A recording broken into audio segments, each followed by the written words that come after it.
We're going to open it up to questions, but before I do,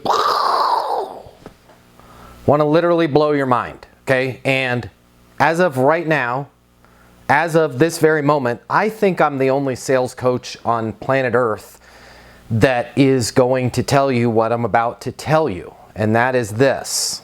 But first, let me ask you guys a question. What is empathy? Who wants to unmute themselves and tell me what you think empathy is? Some of you are Googling the definition of empathy right now, and that's fine too. Somebody tell me what empathy is. Empathy. The ability to feel what other people are feeling. Yeah, I like it. Who else? Somebody else was saying something on there. Just the ability to put yourself in someone else's shoes. It's not feeling sorry for them, but it's about understanding. Exactly right. It's about understanding them. Empathy. It's the ability to understand and share the feelings of another. And I love, because obviously you've been in the eastonuniversity.com portal. I love that you said it's not sympathy. We're not feeling sorry for them. We're being empathetic. Why is empathy a valuable tool for us? For myself and for you and everybody that works in sales, why is empathy a good thing for us? I think it lets people know that we're listening to them. Lets people know we're listening to them. I like it. What else? It can help to provide insight on what they're really thinking. Exactly right. It can help to provide insight on what they're thinking, especially if we're using our Easton University sales process, because we're not only being empathetic, but we're saying things like, when you say the fines that you're receiving from the federal government because your reports are not in line are costing you a ton, can you give me a specific example? Yeah, last quarter alone, we paid $76,500. Your ability to be empathetic combined with your Easton University ability to dig in and peel that onion back is helpful. Anyone else? Why is empathy, when does empathy help us in our sales process? Is it like building rapport? I just went over your lessons yesterday about that, like genuine rapport. Yeah, absolutely right. We're building genuine rapport. We're understanding and we're sharing in the feelings of another person, another organization, which, by the way, a lot of folks on this call right here, right now are in B2B sales. We can be empathetic as well. Emotions drive decisions just as much in B2B sales as they drive decision in B2C sales, right? People are worried about getting fired. People are worried about, is this the right decision? Is this decision going to make me look good, or is this decision going to make me look bad? Somebody else, give me another one. When can empathy help us in the sales process? Across the entire spectrum. Across the entire spectrum, except for one time. There's a time, and I think I'm the only person on planet Earth that is going to be saying this in sales coaches out there, okay? Y'all can start saying this now, but I was the first. There is one time when empathy does not serve us. There is one time when being empathetic, understanding the feelings of the person, the organization, the entity that we're working with, sharing in their feelings, does not serve them. It doesn't serve us, and it doesn't serve them, and it doesn't help or serve our deals. Does anyone want to take a guess when empathy, the one time that being empathetic, actually hurts us and our prospects? When it's time to write the offer. Give me a specific example of that, Russell.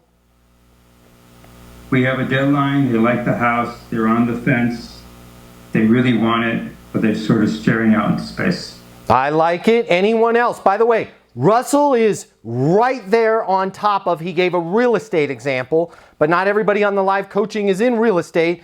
Anyone else want to codify what Russell is saying, and then I'll jump in and add to it, because this is critical. This is vital for us to understand. The one time that empathy doesn't help us and doesn't help our customers. It's time to close. When it's time to close, and let me add to that, also when it's time to set a next step. When it's time to close and when it's time to set a next step, it doesn't serve you to be empathetic, okay? Let me explain, because some of you are like, well, wait a minute. I thought Easton University was all about not being pushy, not about being high pressure, not about being manipulative, not about trying to throw our deals. Come on, if you do this right now, I'll give you a discount. You know you want it. Those are all true statements, okay? But there's some careers where being empathetic helps, and there's some situations in particular careers where being empathetic does not help. Let me give, and sales is one of them. The career that you're in is one of them. Let me give you some other careers where empathy can help you. It can be great, but there's also times when it doesn't serve you well. Okay? Healthcare, right? You go, a person, I don't want to say you, I don't want to like add any negative vibes to our Easton University Live. A person goes to their healthcare provider. They get a test done.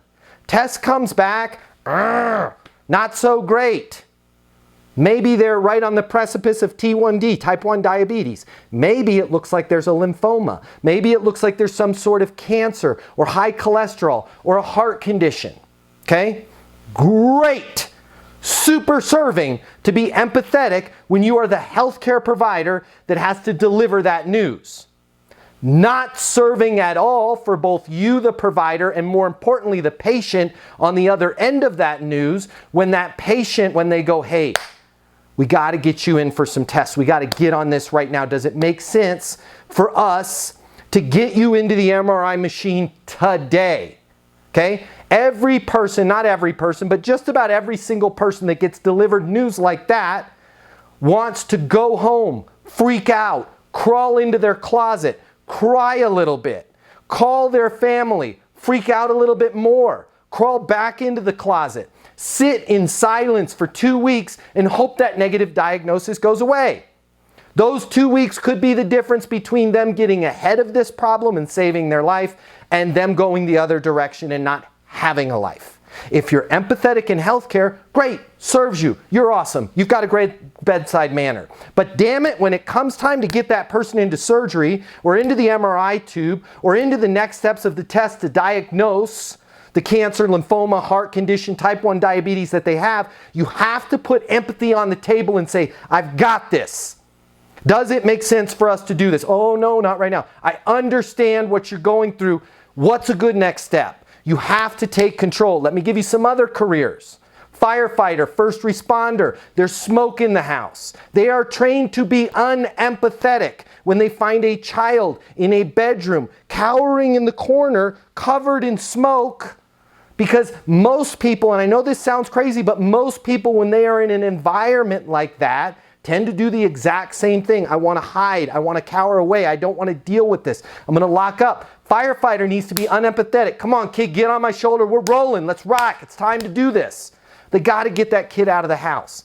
Airline pilots, airline staff, when there is an emergency on that aircraft, okay, I realize there's a time to be empathetic. By the way, airline industry, if any of you are watching this, you could use a little bit more empathy, okay? Y'all are getting a 0 on the empathy. But there's a time and a place when 0 for empathy, when having any empathy, doesn't serve you or your passengers. For example, ding, severe turbulence, okay? I realize that you don't want to put your seatbelt on, and I realize that your kid loves the iPad, and you're one of those free-range parents that doesn't want to, influence your kid in any sort of way, and if they want to run around the aircraft back in the Matt Easton in the side of the head, that's great. It's time to put the seatbelt on, okay? There are certain careers where the best service that you can ever provide, right? We've talked about them a lot. Wherever you are, Sully, Sullenberger, we're going to go ahead and land on the Hudson. There's certain careers where you need to be calm, you need to be straightforward, and you need to deliver, because it's not serving your patient, the person you're responding to, your passenger, or your prospect, okay? We're in those situations. Our prospects, oftentimes we're given bad news. Their company just got fined by the federal government. If they don't move out of this neighborhood, they're going to hate it, okay? If they don't get on your sales coaching, they're going to continue to make $75,000 a year and be maxed out on their credit cards. I get it. I totally understand, right? What's the next financial milestone that you want to achieve? I want to make $250,000 a year. Totally get it. All the empathy in the world. But there comes a time when you got to go, hey, Rob, it's Matt Easton, founder of Easton University, calling to see if it makes sense to get you on the sales coaching so we can get you from that 75K to 250 so your credit cards aren't maxed out. Right? Some of the time we have to leave empathy aside. And here's the problem. And here's what no other sales coach in the rest of the world is talking about. We stay empathetic. We get all of this garbage, and it is garbage. Same way a kid cowering, and I understand that a child needs to do that. The same way, the same bad mental defect that we have as human beings that cause us to hide under the bed when the house is on fire are the same thing that your prospect is going through right now on these deals. A lot of you are hearing right now, oh, well, we're just going to table this till Q1. I get it. You guys are pretty busy right now. Oh my God, the market sucks, Russell. We don't want to list our house. It's 8% on mortgages. Oh my God, I get it. It's so terrible. Try selling in this market. Right? You have to, there's a time and a place to be empathetic. But just as Russell said, and others supported Russell, the close and setting a next step is not one of those times. That's why you guys, that's why the people on Easton University, that's why all of us on these calls get paid very good incomes. Because it is our job to remain cool, calm, and collected and land the damn plane. Okay? So I want you to slow the process down in the beginning, but when it comes time to close these deals and they start putting emotions on you, which is when they are going to be the most emotional, I don't want you to sit down next to them, next to that bed with smoke over your head. And, oh, I got it too. It's hot in here. If we don't get out of here soon, it's pretty bad. Come on, get on my back. Based on what you're telling me.